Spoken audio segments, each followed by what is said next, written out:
Bugün size güzel böyle dışı çıtır çıtır, içi yumuşacık patates kızartmanın bütün ipuçlarını anlatacağım. Bununla ilgili böyle epeyce çalıştım, düşündüm, taşındım ve pek çok şey oldu.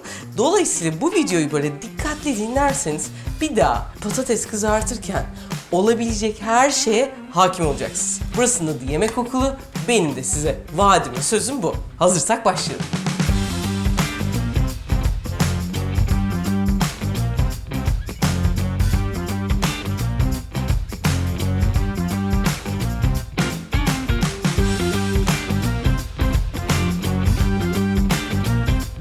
Güzel bir patates kızartmasının en önemli özelliklerinden bir tanesi patatesin seçimi. Patatesin çok büyük bir kısmı su ve suyunu aslında çekmiş, dolayısıyla eskimiş patates hepsinden daha iyidir. Hatta belki Nevşehir videomuzdan hatırlayanlar olur. Biliyorsunuz o peri bacaların içi nemini biraz koruyor ve uzun süre serin de muhafaza etmek için mükemmel yerler ve aslında sebze meyve deposu olarak kullanılıyor. Bir diğer patates de bunlar yeni gel benim anne tarafından memleketimin patatesleri. Üzerinde de memleketimin toprağı var. Bu Kıbrıs patatesi. Böyle işte bakırlı toprak daha güzel olur. Çünkü patates aslında toprağın içinde olduğu için toprağın kalitesiyle, toprakta bir katkı varsa o katkıdan alınması ne yazık ki fazla olduğu için ve Kıbrıs'ta bunu çok iyi yaptıkları için Kıbrıs patatesinin yeri benim için bir ayrıdır. Ve hatta Kıbrıs patatesindeki cipsler, benim çocukluğumda yediğim cipsler, müddeti hayatımda hala daha öyle güzel cips yemediğimi söyleyebilirim. İkincisi, ben aldım patatesin bir tipi böyle veya bu tipi böyle. Bu şimdi topraklı patatesi yıkayınca bu oluyor bu arada. Bu Kıbrıs patatesi. Bu da bizim daha evvelden buradan almış. Hatta bunun bak tipi kuru da gözüküyor. Ama şimdi bir tanesi minik bir test göstereceğim. Bunu Amerikalı bir amcadan öğrendim. Bunun içerisinde 1 birim tuz, 8 birim su var. Bu aslında patatesin kendi böyle sululuk yani suyun kaldırma kuvveti, yoğunluğuyla kaldırma kuvvetini biraz değiştirmiş oluyoruz böylelikle. Şimdi bu patatesi şöyle koyunca bak yüzeye çıkıyor. Çünkü hala sulu. Bunu koyduğumuzda ise bu bayağı aşağıda gibi evet. İdeal olan şey yani bu tuzlu suda bu çökmeye yakın ortada ya da dibe doğru olması. Şimdi gelelim ikinci konuya. Burada bana itiraz edenler olacak biliyorum ama artık ziyan istemiyoruz. Dolayısıyla patatesin kabuklarını da kullanacağız. Hem lezzet veriyor hem de yani onu soymak için biz bayağı bir patates gidiyor. Dolayısıyla nasıl temizleyeceğiz onu göstermek istiyorum. Şimdi bir kabak lifiyle bu patatesin üzerindeki bütün hem toprakları, her şeyi alabilirsiniz. Bu isterseniz böyle bir lif olabilir. İsterseniz hani bu kabağın böyle parça parça var. Hiç fark etmez. Her yerini bununla iyice temizleyince tamamdır. Bu oluyor.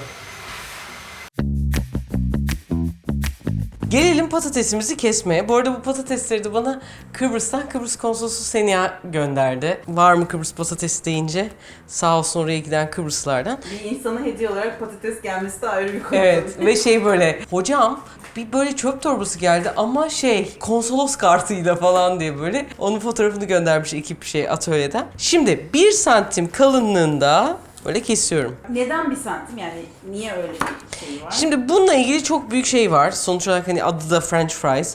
Avrupa'dan gelen bir hikaye bu. Daha incesi yani McDonald's gibi patateslerin aslında içinin yeterince o krema gibi olması pek mümkün değil. Bu haliyle mümkün oluyor. Şimdi bunları doğradım ya. Doğrandığı anda bu patates havayla temas ettiğinde nişastası bir harekete geçiyor. O yüzden bir an evvel soğuk suya koymam lazım. İsterseniz buna buz bile koyabilirsiniz. Direkt suya atıyorum. Eğer mesela yarın bir misafiriniz gelecek ya da derin dondurucuya atacaksınız uzun süre yapsın. İşte onun için bu suya şöyle bir çorba kaşığı da sirke koyabilirsiniz. Sirke o kararma var ya hem o kararmasını engelleyecek hem de nişastanın uyanmasında da bir parça yardımcı olacak. Ama böyle hani sirke tadı geçer falan ondan korkuyorsanız ve bir gece bekletmeyeceksiniz bunu yapmanıza gerek yok. Şimdi bunlar minimum 15 dakika. Tercihen 3 saat veya bir gece soğuk suda buzdolabına beklerse ne oluyor? Nişastaları uyanıyorlar. Bu mercimek ekmeğinde de öyleydi. Hani geceden yatıyorsun. Hani haşlayıp da kızartmak da mümkün ama aynı şey olmuyor. Yani suda bekleyip nişastasının uyanması, bir kısım hafif böyle dışarı çıkıp onun çıtırlığını arttırması gibi şeyler için daha ne kadar uzun bekletebilirsiniz o kadar iyi. Hatta sonunda da dibinde böyle bir parça nişastalı su kalabilir. Oradaki o nişastayı da işte pastaları, börekleri neye kullanmak istiyorsanız kullanabileceğiniz bir nişasta olur. Aklınızda olsun.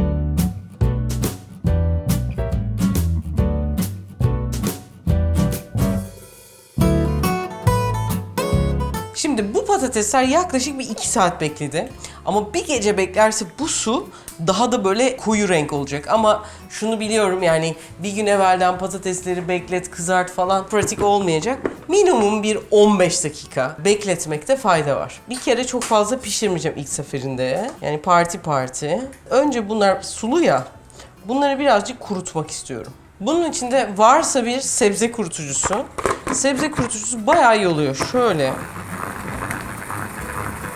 Bak bu kadar su çıktı görüyor musun? Şimdi bunu şöyle bir mutfak peçetesiyle de son sularını alacağım. Bunu önce peçeteye yayıyorum. Eğer bunu sebze kurutucusu olmadan yaparsan direkt peçeteye koyunca bu sefer 2 peçete kullanmak lazım. Birinci peçetede demin akan gibi bol suyunu alıyorsun. Ondan sonra ikinci peçetede böyle kapatarak birazcık hani nasıl bir çocuğu böyle denizden çıktığında böyle sarar birazcık oturtursun ya. İşte o sarıp oturtma gibi birazcık bekleteceğiz. Yağ burada 130 ila 140 derece olması lazım. Herkesin evinde ölçü şeysi yok. Dolayısıyla termometre ile beraber bir tane ahşap sokacağım şimşir. Ve şimşirin aslında bızır kızarma süresine bakacağız. 130 derece oldu. Şu an büyük ateşi kapatıyorum, küçük ateşi kalacağım ki bu 130'larda kalsın diye. Ve şimdi ölçmek için de şöyle bunu koyuyorum bak. Tahta şimşir yalnız, şimşir olduğu önemli. Şimşiri soktuğum zaman böyle fokur kaynamıyor. Ama böyle küçük damlacıklar yapıyor görüyor musun? Bu olması lazım. Artık patateslerimi yerleştirebilirim. Eğer büyük bir kevgiriniz varsa bu çok işe yarıyor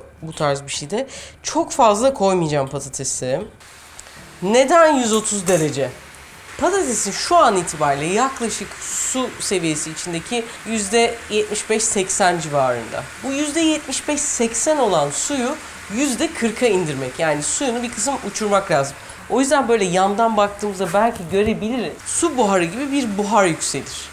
Ve o su buharı aslında patatesin içerisindeki suyun yavaş çıkması, çok yüksek olmayan ateşte de yani dışı mühürlenmeden içindekinin çıkabilmesi lazım. Patatesimi koyduktan sonra yaklaşık 8 dakika pişecek. Böyle dışı çok renk almayacak ama içi pişmiş, o içindeki suları dışarı çıkarabilmiş olması gerekiyor.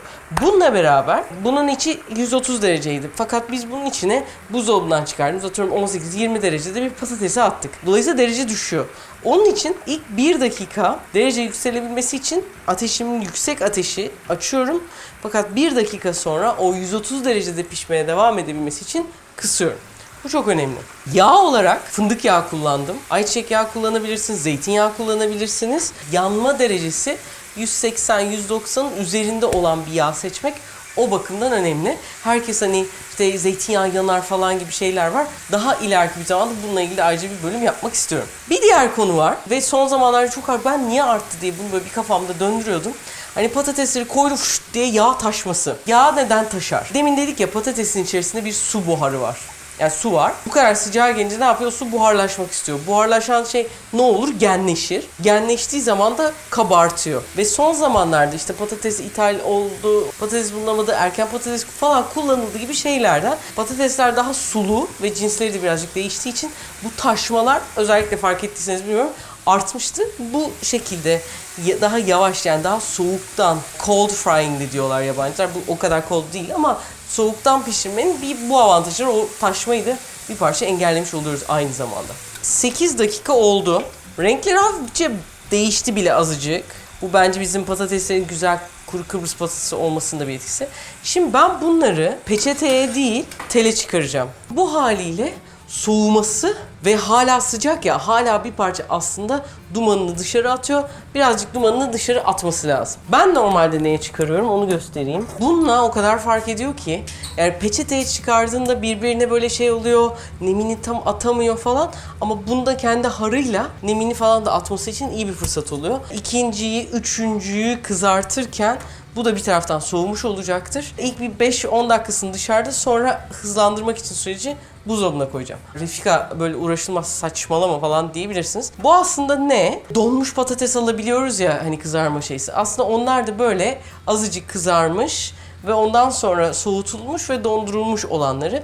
Dolayısıyla bunu dondurup hepsini bir torbaya alabilirsiniz. Patatesin tam olup olmadığını anlayabilmek için şöyle bir şey daha göstermek istiyorum. Kıvrılabilmesi lazım. Ve mesela şu an çıt oldu ya, aslında tam bu olduğunun göstergesi. Yani hafif bir kıtırtı da geliyor.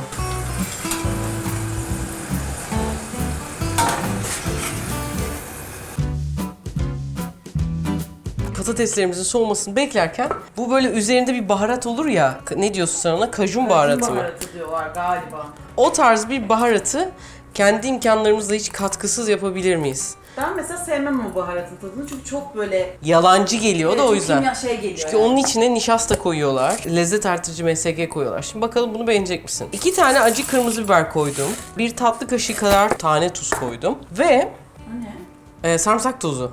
Tepeleme çay kaşığı sarımsak tozu. Ve azıcık da renkli tane karabiber. 2-3 tane de. Şöyle gitti. Burada şu an soğan tozum yok. Soğan tozu da olsa daha güzel olur.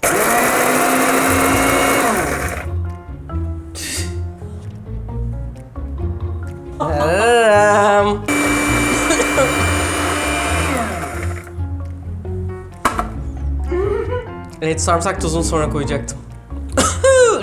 Refika, bizim böyle bir aletimiz yok. Öyleyse ne yapabilirsiniz? Yine de bunu yapmak istiyorum. Kırmızı biberi ondan değil, toz kırmızı biber koyup karıştırabilirsin. Taze kekik de içerisine koyabiliriz. Bunu hani hemen yiyeceğiz, hemen yemeyeceğimizi ayırırız. Bu taze kekikleri de son dakika hatta kızartıp patatesin üstüne koyabiliriz. Hazırsak o zaman patateslerimizi kızartmaya geçebiliriz.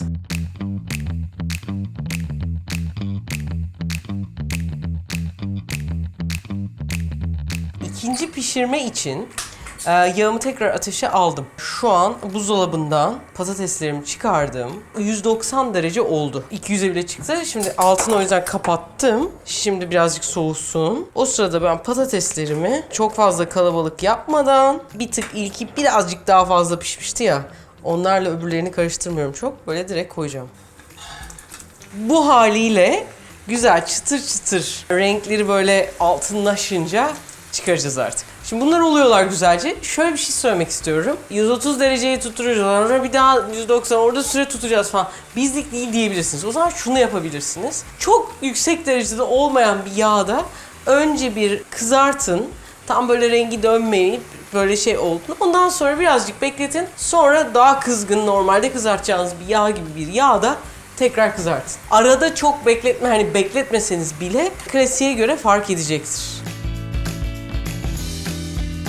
Yine tele çıkarıyorum. Çok fazla kalabalık yapmıyorum. Bu haliyle birazcık tuz. İşimiz tamam. Ben şimdi ikinci turu da baharatlı yapacağım.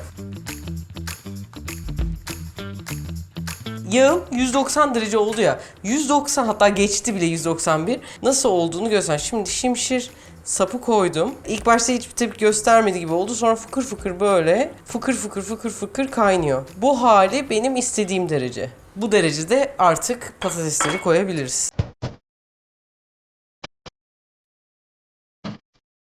Patateslerim neredeyse oldu. İsterseniz şöyle bir şey yapabilirsiniz. Göreceli olarak diğerlerine göre daha pişmiş gibi duran bir tanesini alıp böyle kenara çıkarıp ilk sıcağı gittikten sonraki durumuna bakabilirsiniz. Patatesteki sesi duyun. Yağını alıyoruz, böyle fazla yağını. Ve bir kısmını aldım. Ve bu yaptığım baharat karışımından böyle bolca koyuyorum. Bak, kekikleri bunu yapacağım. Görüyor musun? Oo. Biberiyeye falan da yapabilirsiniz. İnanılmaz güzel oluyor.